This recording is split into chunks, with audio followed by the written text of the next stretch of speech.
Eh, kamu jangan aneh-aneh loh ya. Kan masih banyak jalan. Apaan sih? Setelah kemudian Yogi mandi dan berganti baju, dia melanjutkan petualangannya untuk mencari info lebih detail tentang Gunung Kawi ini. Malam itu dia mengambil sepucuk kertas lalu dia menulis apa yang perlu dia tulis. Dia tulis nama ayahnya, adiknya, ibunya, keponakannya, dan teman masa kecilnya. Entah apa yang ada dalam pikirannya waktu itu, menulis nama-nama ini. Kemudian setelah Yogi ini menulis nama dari orang-orang tadi, dia balik tuh ke video yang pertama yang membuat dia tergugah. Dan ketika dia buka kolom komentar, ada satu kolom komentar atau komentar yang membuat dia merasa ada yang membantunya untuk percaya. Isi komentarnya simple sekali. Komentarnya hanya berisi sebuah profil ya, profil privat yang isinya adalah, kalau kamu merasa hidupmu tanpa arah dan video ini muncul di tempatmu, ini bukan kebetulan. Ini artinya kamu diundang.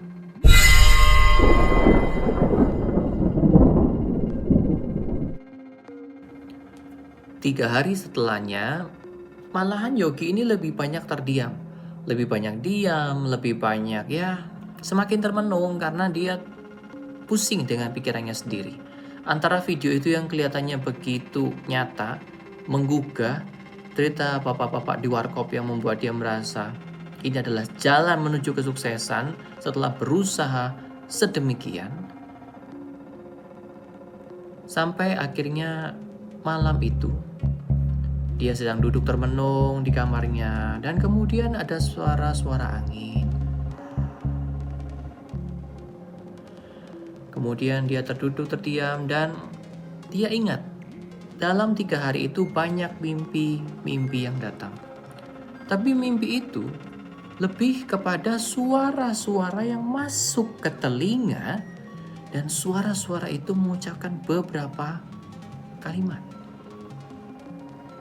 Yogi, kamu tahu kok jalannya.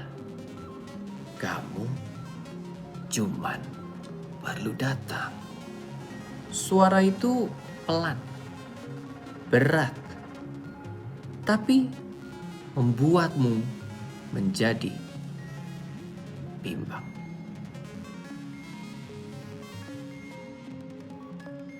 Dan setelah suara-suara itu, ternyata mimpi itu juga menunjukkan kepada dia sebuah tempat yang selalu mirip di antara 3 hari itu dalam mimpinya.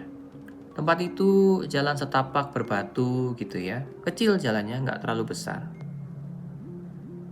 Dan dia berjalan pelan, lewatin jalan itu. Ada kabut tipis gitu ya, mengarah ke bukit. Di mana di bukit itu ada sebuah gapura yang sudah cukup lama dengan 2 patung di sisi kiri dan sisi kanan. Yang satunya cemberut patungnya, satunya tersenyum. Tapi dua-duanya melihat dia. Dan ketika Yogi terbangun dari mimpinya, dia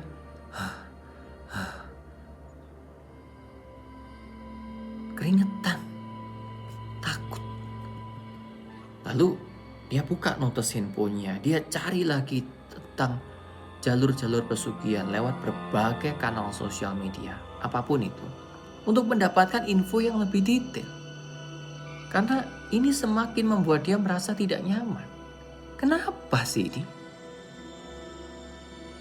Dan kemudian ketika dia cek di salah satu forum itu ada akun anonim. Akun anonim itu menulisnya membuat dia semakin bingung dan tergugah. Lagi, apa tulisannya? Kalau kamu mengalami mimpi dan suara-suara itu, jangan abaikan, karena itu undangan. Satu kalimat itu ternyata cukup untuk membuat dia yakin. Dan kemudian dia mulai mengumpulkan barang-barang yang diperlukan. Pertama adalah foto-foto anggota keluarganya. Yang kedua adalah melati yang dia beli di pasar. Dan yang ketiga adalah ayam yang berwarna hitam ini, yang kemudian dia siapkan, dibungkus dengan rapi, dan sepertinya dia sudah sangat yakin untuk melakukan hal ini. Sampai kemudian keesokan harinya Aldi datang bertamu ke rumah Yogi. Dan ketika Aldi masuk, dia melihat Yogi tersenyum. Lalu Aldi bertanya, "Yok, kenapa senyum-senyum? Habis apa rezeki ya? Hah?" Lalu Yogi menjawab, belum sih Al, tapi kayaknya aku sudah nemuin deh jalannya." "Hah? Jalan apa? Kamu nemu jalan apa? Online ya?" Lalu Yogi kembali menjawab, "Bukan. Nih, diambillah kain putih itu, dibuka di depan Aldi dan Aldi kaget. Hah? Apa ini? Ini foto? Buat apa? Ayam buat apa? Kamu mau ngapain, Yok? Yok, kamu mau ngapain?" Yogi kemudian menjawab, "Udahlah Al, ini kayaknya ini jalan satu-satunya buat nyelamatin aku dan keluargaku ini dari jerat kemiskinan ini. Capek lah Al, hidup kayak gini terus. Aman, udahlah aman. Aku udah cari, aku udah cek ke sana sini. Ada kok caranya, aman lah. Gak perlu sampai khawatir gitu. Lagian, siapa lagi yang bisa bantu aku? Gak ada lagi." Lalu Aldi terdiam dan menatap ke langit, tidak berkata sepatah apa.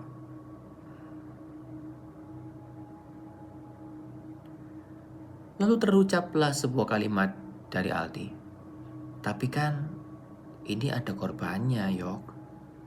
Kamu mau ngorbanin siapa?"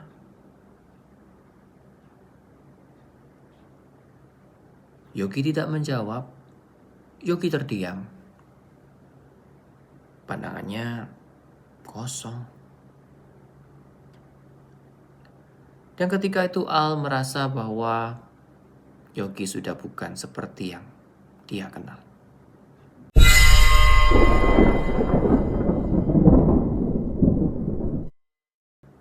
Dan setelah Aldi pulang, Yogi kembali mencoba untuk mencari ini lokasinya di mana dan sebagainya. Ternyata tanpa perlu susah mencari, Gunung Kawi ini muncul sendiri.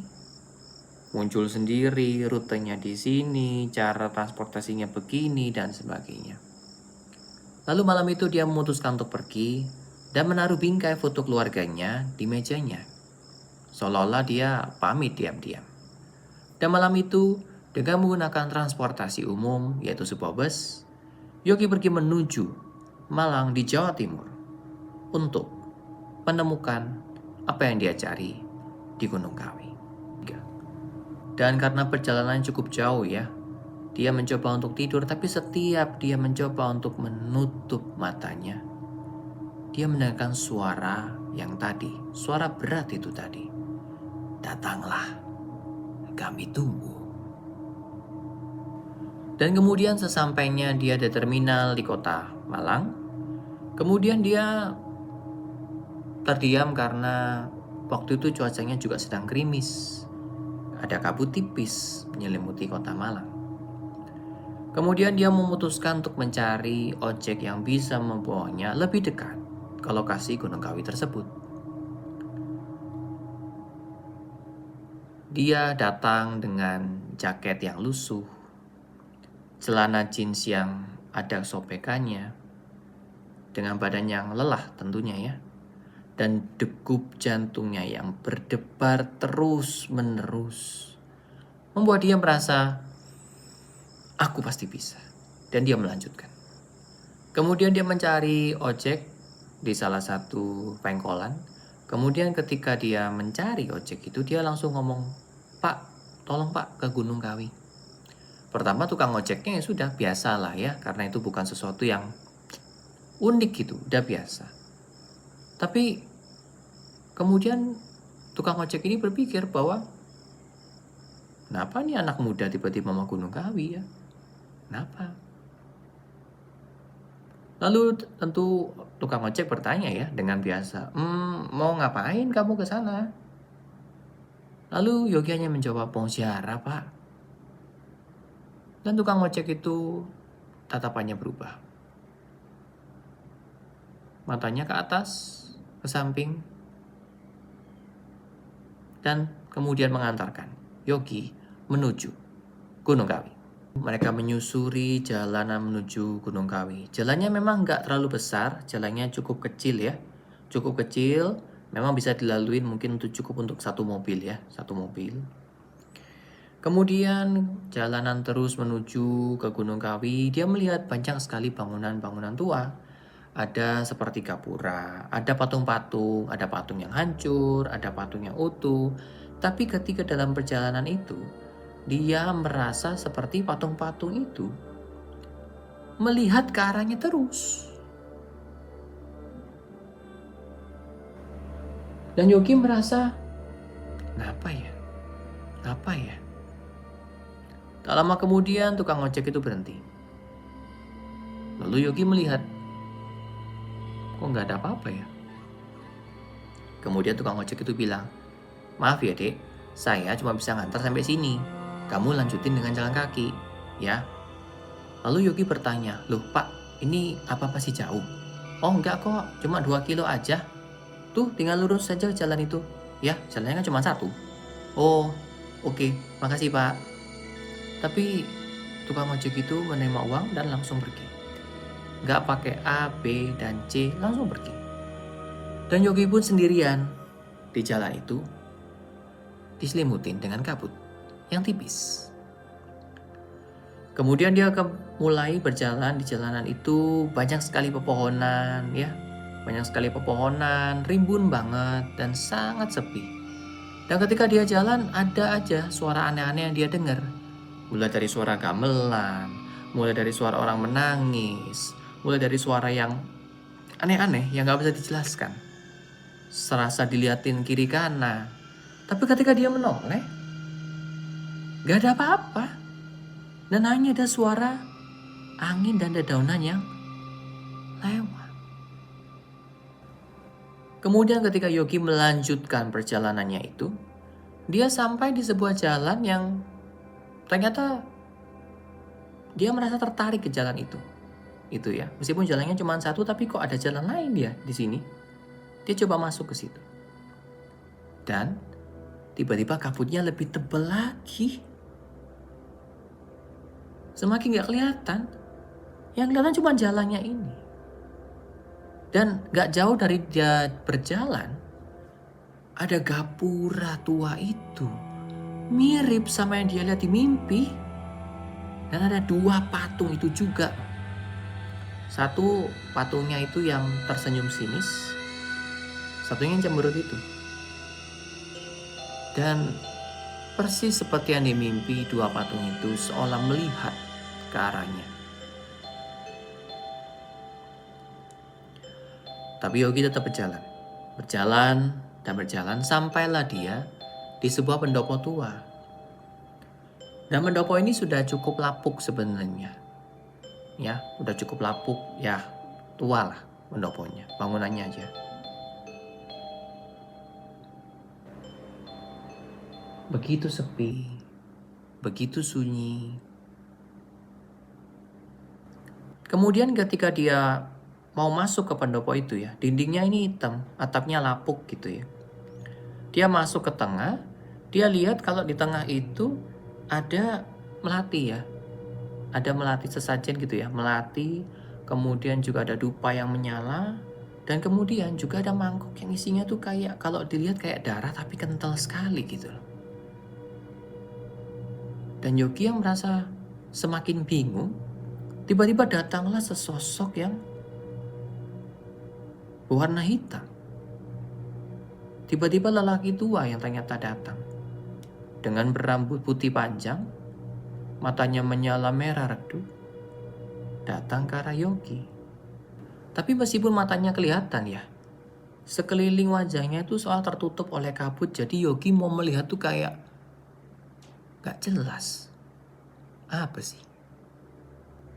Lalu lelaki tua itu datang di depan Yogi dan mengucapkan kata-kata yang mirip suaranya dengan yang waktu dia dengar sebelum-sebelumnya.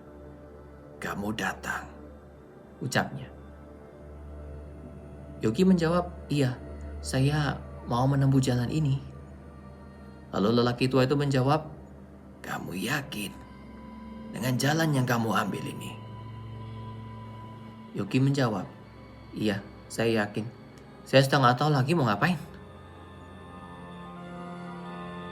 Lalu lelaki tua itu seolah tersenyum tipis.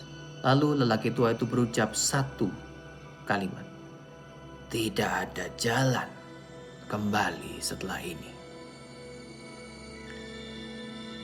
Yogi menghela nafas dan menganggukkan kepala. Kemudian lelaki tua itu mulai mengarahkan Yogi untuk melakukan apa yang diperintahkannya.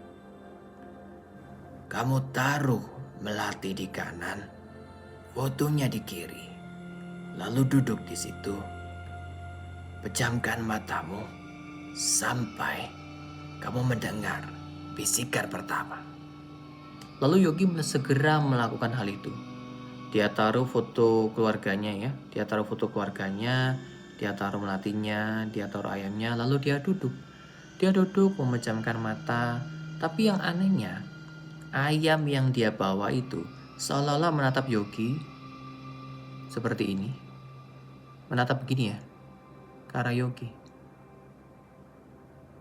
Dan Yogi hanya memejamkan mata dan menanti apa selanjutnya. Dan ternyata si lelaki tua ini bahkan gak bicara apa-apa lagi, diam, sepi. Lalu dia memejamkan mata dengan dupa yang masih menyala. Lalu dengar suara gamelan.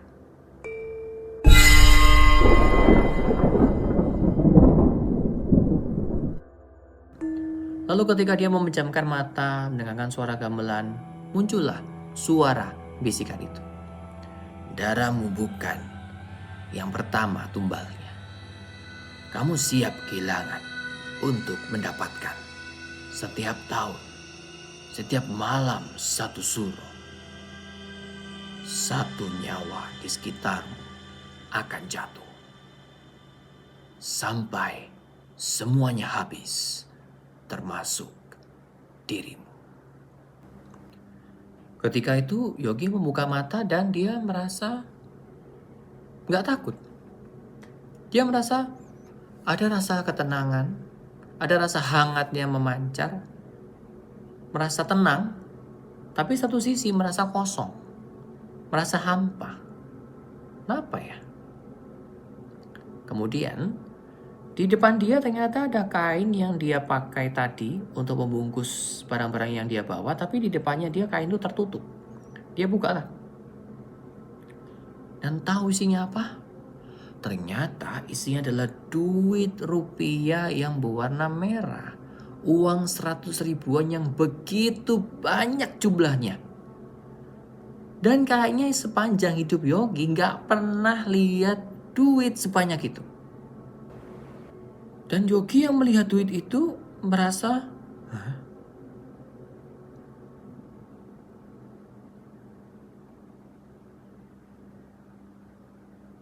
Singkat cerita, kemudian Yogi memberesin semua duit itu, kemudian dia melakukan perjalanan balik daripada area Gunung Kawi itu menuju kembali ke rumahnya. Tapi sebelum dia sampai di rumahnya, dia pergi ke bank, di mana dia ingin menyetorkan ke dalam bank untuk uang yang sudah dia dapatkan. Lalu petugas bank mungkin heran kali ya, dengan penampilan Yogi yang mungkin nggak kelihatan kalau dia itu kaya. Tapi uangnya banyak banget merah-merah. 100 ribuan, banyak sekali. Lalu petugas bank itu secara refleks melihat kayak, Kemudian dia setelah menerima uang itu, kemudian uang itu disetorkan ke dalam rekeningnya. Yogi pun kembali pulang ke rumah. Dia kembali ke rumahnya dan rasanya ya kembali ke kamar yang sempit, kemudian kembali ke rumahnya. Dia merasa kamarnya kenapa lebih gelap ya sekarang ya? Biasanya nggak segelap ini. Dan terasa lebih dingin juga. Entah karena mungkin dia dari Malang yang begitu dingin ya. Entahlah. Sampai kemudian dia buka aplikasi banknya untuk melihat saldonya. Berapa saldonya? 2 miliar rupiah. Dari rekeningmu yang biasanya isinya kosong atau bahkan minim sekali, tiba-tiba ada 2 miliar rupiah masuk. Matanya dia sampai disipit-sipitin, seolah-olah dia adalah salah satu etnis ya, etnis Chinese. Karena heran, gak percaya, ini uang 2 miliar beneran duit nih. Aku kaya. Aku kaya. Keesokan harinya, Yogi mulai berubah. Dia mulai mencari apa-apa yang dia inginkan. Dia mulai melihat-lihat properti. Dia mulai membeli ini, membeli itu, makanan yang dia suka, atau kemudian barang-barang yang dia suka, sampai dia akhirnya bisa menemukan salah satu hunian apartemen di Jakarta Selatan yang dia langsung bayar untuk sewa. Dan di apartemen itu cukup mewah ya, cukup mewah untuk area Jakarta Selatan, di mana dia langsung merubah hidupnya dari sebuah kamar sempit di rumahnya, jadi tinggal di apartemen yang begitu mewah, yang ada kolam renangnya, yang kemudian dia bisa order makanan-makanan dengan ojek dan sebagainya, menikmati makan yang enak, seperti yang dia biasanya lihat di sosial media ketika banyak orang flexing. Dia bisa sekarang. Tapi ternyata di balik semua kemewahan itu, hampir setiap malam Yogi teringat akan pesan yang dia dapatkan di Gunung Kawi. Dan pesan itu muncul dalam bentuk suara. Setiap tahun, setiap malam satu suro, satu nyawa akan jatuh. Dan ternyata beberapa waktu kemudian, hal itu pun terjadi. Ketika itu sebuah siang ya, Yogi sedang melihat mencoba untuk berinvestasi di kripto. Kemudian dia sedang cari makan siang, scrolling di handphone iPhone keluaran terbarunya yang Pro Max. Indah sekali. Tapi tiba-tiba handphonenya berdering. Diangkat. Halo? Lalu di seberang sana terdengar suara orang yang begitu khawatir. Halo? Halo? Ini betul dengan Bapak Yogi? Lalu Yogi bilang, iya, ada apa ya? Maaf Pak, ini kami dari pihak rumah sakit. Kami mau mengabarkan bahwa adik Anda yang namanya Rian itu kecelakaan motor Pak. Serasa disambar petir di siang pun, Yogi terdiam. Dan di seberang sana tetap ada suaranya. Halo, halo, halo. Oh ya, bagaimana? Oke Bapak, untuk adik Anda ada di rumah sakit ini, Bapak bisa bantu ya untuk urusan administrasinya. Bisa segera datang ya Pak. Terima kasih. Oh, iya. Yogi ketakutan. Dia nggak menyangka bahwa itu begitu cepat.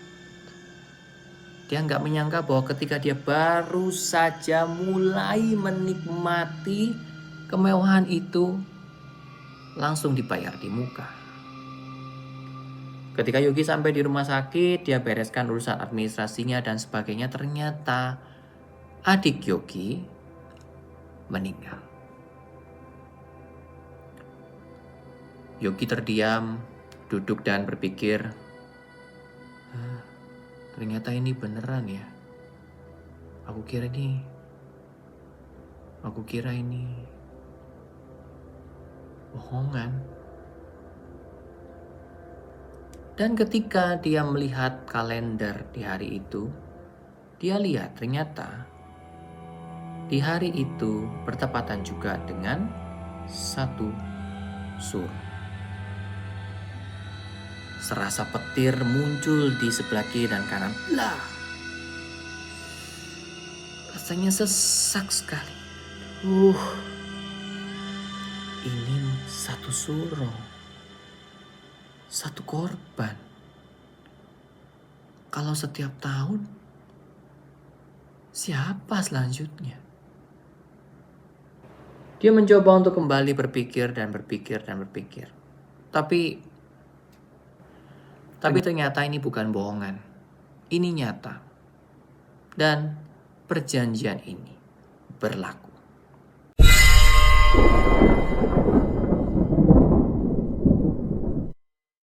Tapi kemudian setelah kejadian itu ya Yogi kembali ke kehidupannya, menikmati hidup mewahnya, bisa memberi untuk orang tuanya, kemudian dia menikmati tinggal di apartemen mewah di Jakarta. Sekarang panggilannya bukan Yogi aja, tapi ada Bang Bang Yogi. Dengan luas gayanya makan makanan catering sehat, bisa flexing untuk dipamer di sosial media, teman-temannya juga mulai banyak, dan kemudian dia bisa ke acara ini, acara itu. Intinya dia dari atas sampai bawah itu berubah.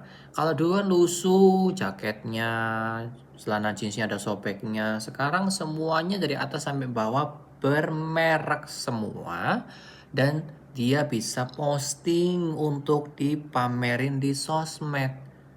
Kalau ngobrol apa? Hasil kerja keras. Berhasil kerja keras pria. Mantap. Berbagai postingan dia pasang di sosial media. Tapi ada satu sisi yang tetap membuat dia kosong. Kalau tahun kemarin itu adalah adiknya, tahun ini siapa? Dia terpikir lagi, siapa ya selanjutnya ya? Siapa ya? Ya. Tapi di balik semua itu, Yogi memang ketakutan dan akhirnya dia memutuskan untuk udahlah, daripada aku kepikiran gitu ya, kata Yogi. Udah, aku mundur deh. Aku mundur untuk mulai nggak pulang ke rumah sering-sering. Udahlah, gitu. Gak usah ketemu orang rumah deh, daripada kepikiran terus tentang satu suro itu. Udahlah. Dia mulai mencoba menikmati hidupnya. Sampai suatu hari, tiba-tiba telepon berbunyi lagi. Ternyata ada sebuah pesan masuk. Apa isi pesannya? Yok, tolong Yok, dibantu untuk duitnya. Ini keponakanmu tiba-tiba infeksi masuk rumah sakit ini. Yogi membaca pesan itu dengan matanya yang tadi melotot begini, terdiam, dan ingat bahwa keponakannya ini masih kecil sekali, masih kelas 3 SD, tiba-tiba kena infeksi, dan kemudian harus dirujuk ke rumah sakit. Dan kemudian setelah dia mengirimkan uang itu untuk bantu di sana, beda 2 hari aja, ternyata keponakannya meninggal. Dan lagi-lagi ternyata meninggalnya pas di satu suro.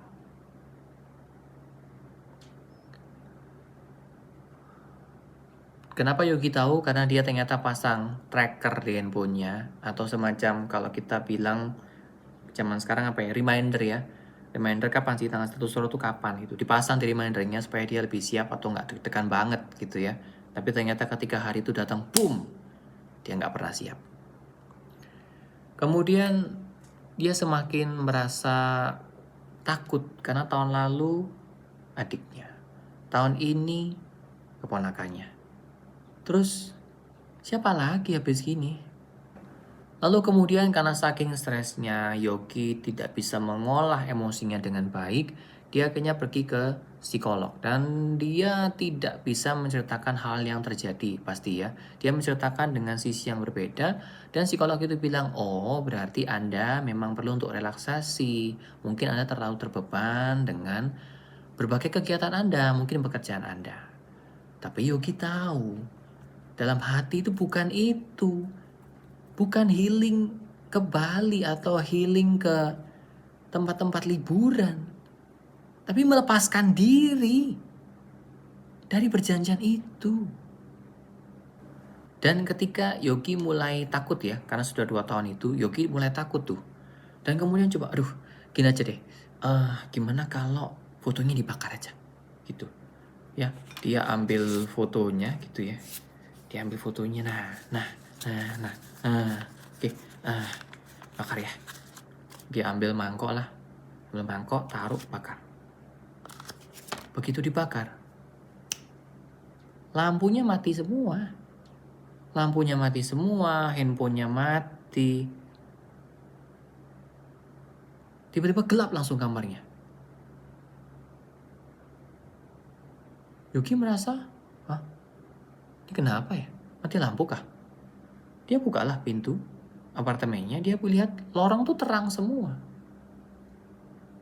Dan ketika dia masuk, dia melihat foto yang tadi dia lihat terbakar itu tadi tiba-tiba utuh lagi dan kembali ke posisi di mana dia mengambilnya.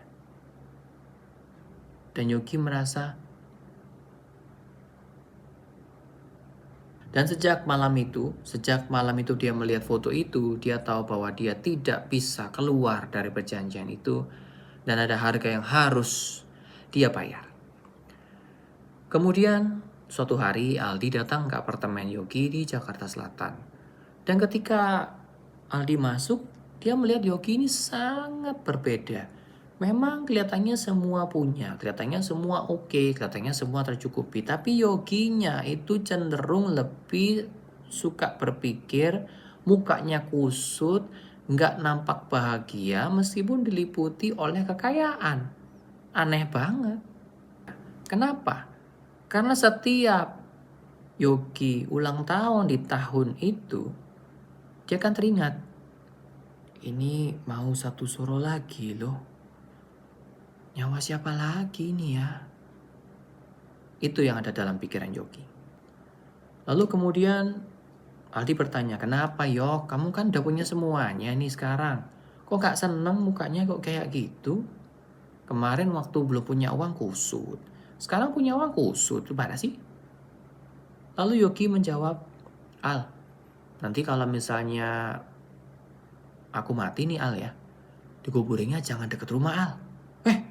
Yok, ngawur aja, kamu tuh ngomong apa? Gila lu. Lalu Yogi terdiam dan bicara pada Al. Bukan gitu, Al. Aku merasa takut nih. Dan kayaknya apa yang ku dapetin ini gak ada yang gratis, Al. Tapi apakah kemudian Yogi berhenti menjalani hidupnya? Enggak. Setelah itu Yogi tetap kembali untuk mengalihkan pikirannya dengan membeli barang-barang yang dia inginkan. Dia beli mobil yang cukup mewah, dia mulai berkumpul dengan pesta-pesta temannya, tapi ada yang berubah. Dia mulai memberikan jarak yang semakin jauh. Kalau di tahun pertama atau kedua dia mencoba untuk bergaul dan sebagainya, tahun ketiga ini dia benar-benar merasa adalah dibatasin aja. Bahkan dia untuk kenalan dengan orang ya, untuk berromantisme atau berasmara, dia sudah nggak mau juga. Jadi dia benar-benar dia bergaul untuk mengalihkan pikiran, tapi di saat yang sama dia membatasin supaya orang nggak terlalu masuk dalam hidupnya. Jadi dia terkenal sangat tertutup ya. Mungkin kalau dari semua cerita kita yang sampai sekarang ini, yang paling tahu mungkin hanya si Aldi.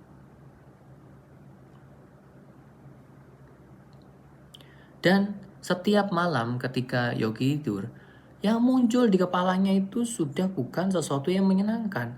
Yang muncul di kepalanya itu adalah gapura tua itu, kemudian dua patung itu, pendopo itu, lelaki tua itu, altar di mana ada kembang dari melati itu, foto ayam, uwit, dan bangun selalu dengan keringat dingin di kamar yang punya AC. Jantung berdegup kencang terus. Gak nyaman. Dan puncaknya mulai muncul. Waktu itu siang-siang dia sendirian di apartemen, lagi lihat di TV-nya, TV plasma yang besar sekali. Cukup besar untuk ukuran apartemen. Kemudian dia melihat TV itu, tapi gambarnya tiba-tiba buram. Gambarnya tiba-tiba buram, dan ketika gambar buram itu mulai kelihatan, yang muncul di layar itu wajahnya adiknya. Dan tatapan adiknya ini kosong. Dan di TV itu adiknya cuma muncul dengan satu kalimat. Habis ini siapa lagi Kak? Lalu TV itu mati.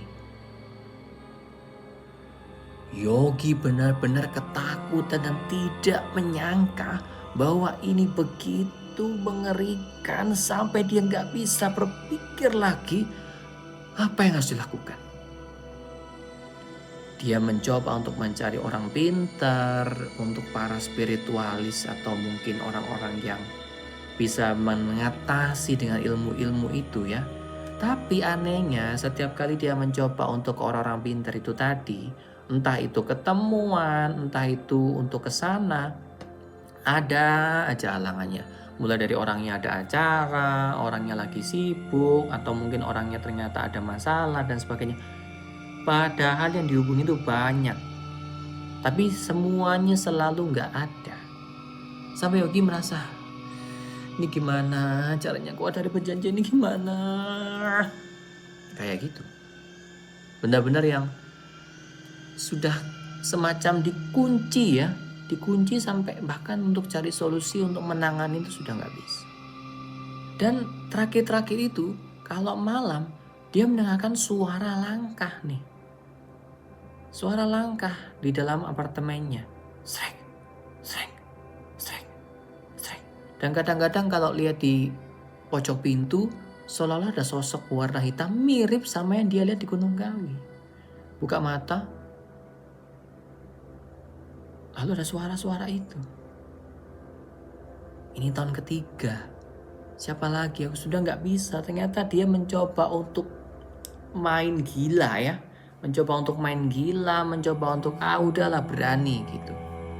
Ternyata ketika lihat adik dan keponakannya meninggal, benar-benar mengguncang mentalnya karena dia tidak tahu siapa selanjutnya. Dan dalam hati dia bertekad, aku harus batalin ini, harus batalin.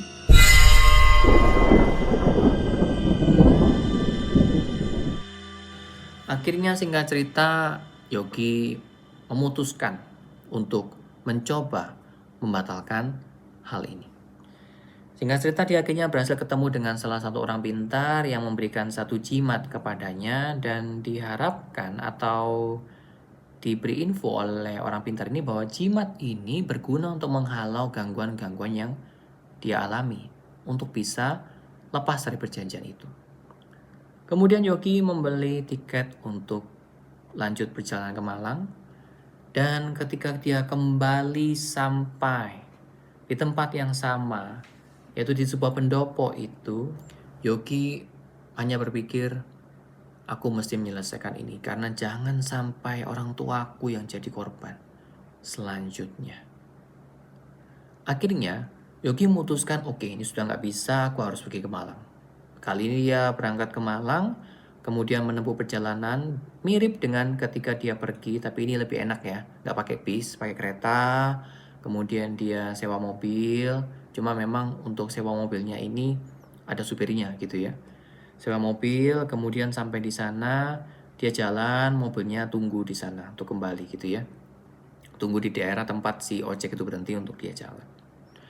Kemudian ketika dia jalan di jalanan setapak itu tadi, dia itu cuma bawa barang sedikit, dia cuma bawa air mineral aja, terus kemudian sama jimat yang dia dapatkan dari orang pintar yang akhirnya berhasil dia temuin. Dan jimat itu diberikan info bahwa jimat ini bisa menghalau kuasa-kuasa itu tadi yang akan menyerang Yogi. Dan ketika dia sampai di dekat gapura itu, ternyata patung itu masih berdiri kokoh. Cuman satunya itu ternyata patah. Ya, kayak retak gitu. Retak sebagian. Kayak semacam kena petir gitu ya. Jadi kayak blar gitu, tiba-tiba retak gitu ya. Dan Yogi merasa, kemarin gak kayak gini. Kenapa ya? Dan ketika dia masuk, baunya sudah gak enak. Gak seperti dulu. Kemudian dia masuk, dia melihat lelaki tua itu duduk di pojokan. Dan Yogi bilang, saya mau keluar dari perjanjian ini. Saya nggak bisa lagi. Tapi lelaki tua itu hanya terdiam saja loh. Terdengarlah suara gamelan. Tapi suara gamelan ini seolah-olah seperti dimainkan oleh orang yang lagi emosi. Ya, jadi suaranya lebih cepat, tapi rasanya seperti ada emosi dalam suara-suara gamelan itu tadi. Lalu Yogi kembali bicara, saya bisa kok balikin semuanya. Udah, saya balikin nih uangnya. Kalau emang butuh duitnya, saya balikin deh. Tapi lelaki tua itu diam dan hanya menjawab, bukan uang yang kita mau. Lalu Yogi bertanya, oh lalu apa? Apa yang kamu mau? Apa? Lalu kemudian lelaki tua itu hanya menunjuk. Di seberang sana daripada pendopo itu ternyata ada 3 lilin. Yang 2 sudah mati. 1 pasti menyala tapi lampunya redup sekali. Lalu lelaki tua itu bilang, perjanjian ini harus ditutup dengan darah. Lalu Yogi berpikir, jadi saya harus mati untuk menutup perjanjian ini. Suara itu terdiam, lelaki tua itu tidak bicara lagi, dan Yogi semakin ketakutan.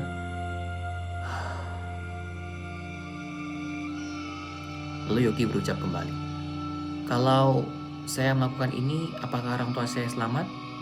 Lelaki tua itu menjawab, iya. Kalau saya menutup perjanjian ini, berarti perjanjian ini selesai? Iya. Dan kalau saya mati, semuanya berhenti? Dan lelaki tua itu menjawab, iya. Dan kemudian Yogi hanya duduk dan berkata dengan sangat pasrah, baiklah, saya siap. Kemudian dia memejamkan mata, dan ketika memejamkan mata, sosok dari lelaki tua itu mendekat kepadanya lalu berbisik di telinga Yogi.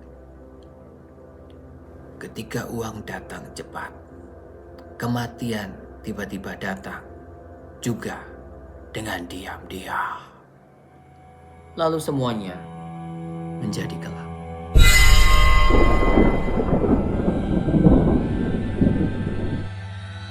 Malam itu ibunya tidur, dan dalam mimpi itu dia melihat Yogi duduk di ruang tamu.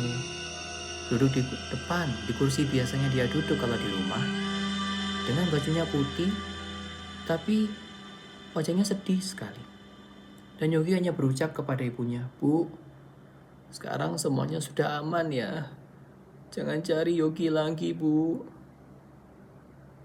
Lalu ibunya terbangun dan menangis. Kenapa anakku? Apa yang terjadi ini? Apa? Dan kalimat terakhir yang diucapkan oleh Yogi dalam mimpi itu adalah, sudah Bu, semuanya sudah aman. Semuanya sudah selesai, Bu. Dengan suara Yogi yang begitu lirih. Kalau kamu punya kesempatan untuk mendapatkan uang 2 miliar dengan jalan seperti itu tadi, apakah kamu bakal berani? Kamu bisa tulis di kolom komentar. Dan buat kamu-kamu yang mau tahu cerita-cerita lain dari Begini Kisahnya bersama saya Kevin di sini, kamu bisa subscribe sekarang dan jangan lupa untuk nyalakan lonceng untuk mendapatkan notifikasi video terbaru kita.